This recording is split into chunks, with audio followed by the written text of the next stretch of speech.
In the scorching summer of 1857, India witnessed an unprecedented uprising against British rule. The heat was oppressive, but it was nothing compared to the simmering discontent that had been brewing among the Indian populace for years. The British East India Company, which had been ruling large parts of India, had imposed numerous policies that were deeply resented by the local population. These policies not only disrupted traditional ways of life, but also led to widespread economic hardship. This was not just another localized rebellion, it was a widespread revolt that shook the foundations of the British Empire in India. The revolt began with the sepoys, Indian soldiers employed by the British, who were angered by the introduction of new rifle cartridges rumored to be greased with cow and pig fat, an affront to both Hindu and Muslim religious practices. This spark ignited a firestorm of rebellion that spread rapidly across the subcontinent. From the bustling streets of Delhi to the rural heartlands of central India, Indians from all walks of life rose up in arms. The revolt saw princes and peasants, Hindus and Muslims, urban dwellers and rural folk, all uniting against a common enemy. The unity displayed during this period was remarkable as people set aside their differences to fight for a shared cause. The rebels captured key cities and regions, challenging British authority in a way that had never been done before. This event, often referred to as the Sepoy Mutiny by the British, is more accurately termed the First War of Indian Independence.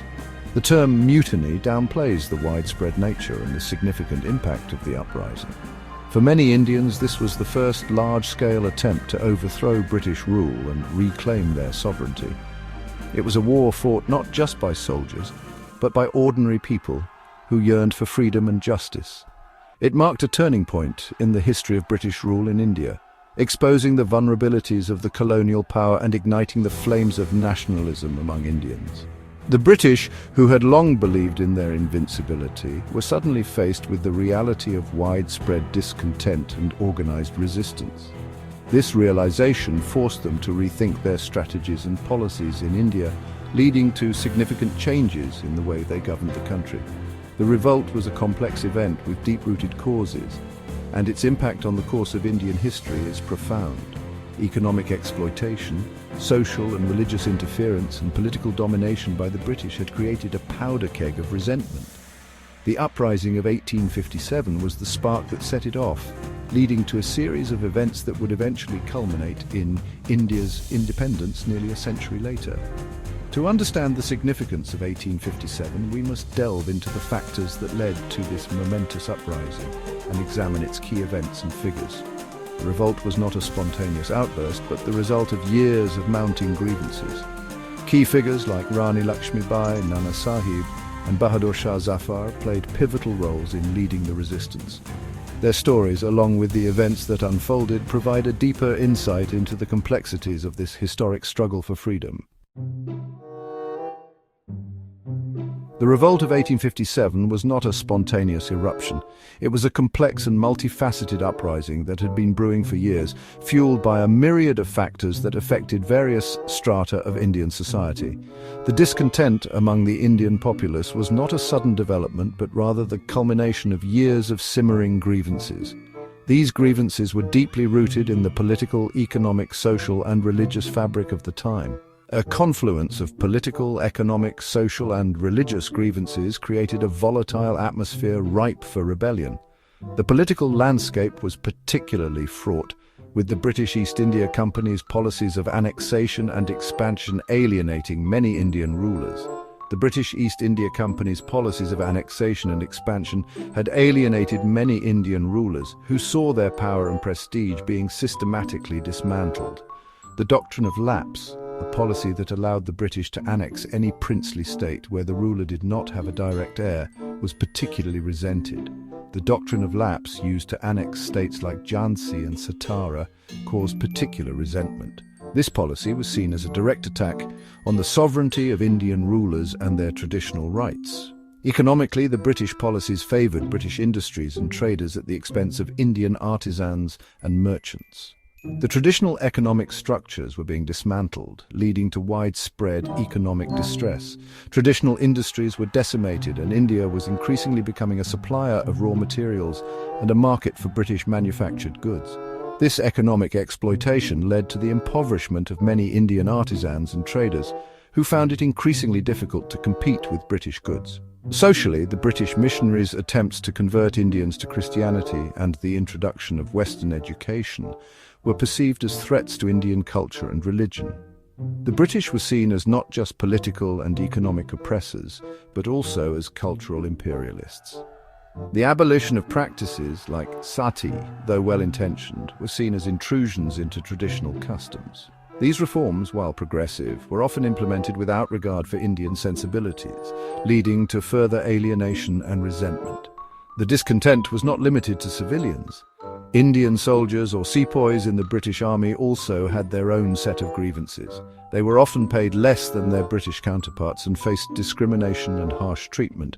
The introduction of the new Enfield rifle, which required soldiers to bite off the ends of lubricated cartridges rumoured to be greased with cow and pig fat, was the final spark. This was deeply offensive to both Hindu and Muslim soldiers, as it violated their religious beliefs. All these factors combined to create a perfect storm of discontent, leading to the Revolt of 1857. It was a complex and multifaceted uprising, driven by a deep-seated desire to reclaim autonomy and dignity. The immediate trigger for the revolt was the introduction of the new Enfield rifle in the British Indian Army. The cartridges for these rifles were rumoured to be greased with animal fat, primarily from cows and pigs. This was highly offensive to both Hindu and Muslim sepoys, who constituted a significant portion of the British Indian Army. For Hindus, the cow was sacred, while Muslims considered the pig unclean. The sepoys believed that the British were intentionally trying to defile their religions and force them to convert to Christianity. In March 1857, a young sepoy named Mangal Pandey, stationed at Barrackpore, refused to use the new cartridges and attacked his superior officers. Pandey's act of defiance, though quickly suppressed, resonated deeply with the sepoys across North India. He became a symbol of resistance against British rule, and his execution further inflamed the simmering discontent. Section 4, Uprising in Meerut, the revolt begins. The simmering discontent finally erupted into open rebellion in May 1857 in Meerut, a large military cantonment near Delhi. On May 9th, 85 sepoys refused to use the controversial Enfield cartridges and were court-martialed and imprisoned by the British. This act of punishment proved to be the spark that ignited the flames of revolt. The next day, on May 10th, the sepoys in Meerut rose up in open rebellion, broke open the jail and released their imprisoned comrades. They then marched towards Delhi, killing British officers and civilians along the way. The arrival of the mutinous sepoys in Delhi sent shockwaves through the city and beyond. The sepoys proclaimed the aged Mughal emperor Bahadur Shah Zafar as the emperor of Hindustan, giving the revolt a symbolic and unifying figurehead. Section 5. From North to Central India, a spreading rebellion. The rebellion, which began in Meerut, quickly spread like wildfire across northern and central India. The initial spark in Meerut was ignited by the discontent among the sepoys, who were angered by the British East India Company's insensitivity to their religious beliefs and cultural practices. The use of greased cartridges, rumoured to be coated with cow and pig fat, was the final straw that led to the mutiny. The sepoys, who were predominantly Hindu and Muslim, saw this as a direct affront to their faiths. The news of the sepoy mutiny and the capture of Delhi acted as a catalyst, inspiring uprisings in other parts of the country. Delhi, with its symbolic significance as the seat of the Mughal Empire, became the epicenter of the rebellion. The aged Mughal emperor, Bahadur Shah Zafar, was declared the leader of the uprising, lending it a semblance of legitimacy and unity. This move galvanized various factions across the region to join the cause.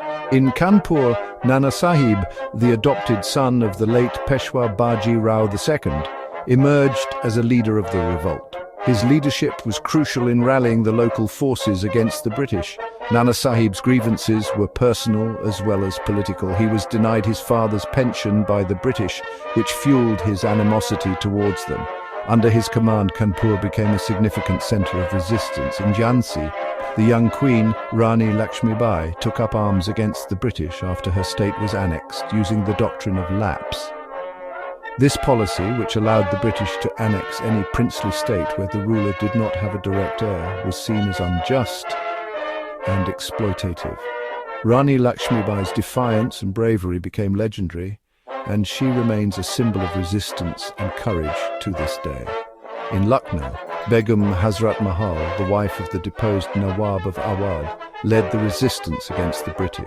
Her leadership was instrumental in organizing the local forces and maintaining the morale of the rebels. Begum Hazrat Mahal's resistance was driven by a deep sense of injustice over the annexation of Awadh and the subsequent displacement of its royal family. The revolt was not limited to the sepoys and rulers alone. It drew support from a broad spectrum of Indian society, reflecting widespread discontent with British rule. The participation of various social groups highlighted the collective nature of the uprising. People from all walks of life, peasants, artisans, and religious leaders joined the uprising, driven by their own grievances against British rule.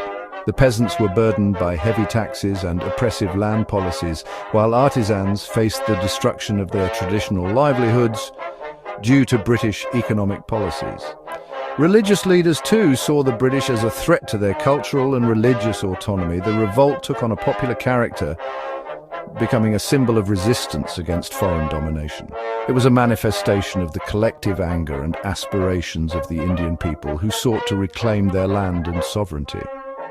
Though ultimately unsuccessful, the 1857 rebellion laid the groundwork for future movements for independence, leaving an indelible mark on the history of India.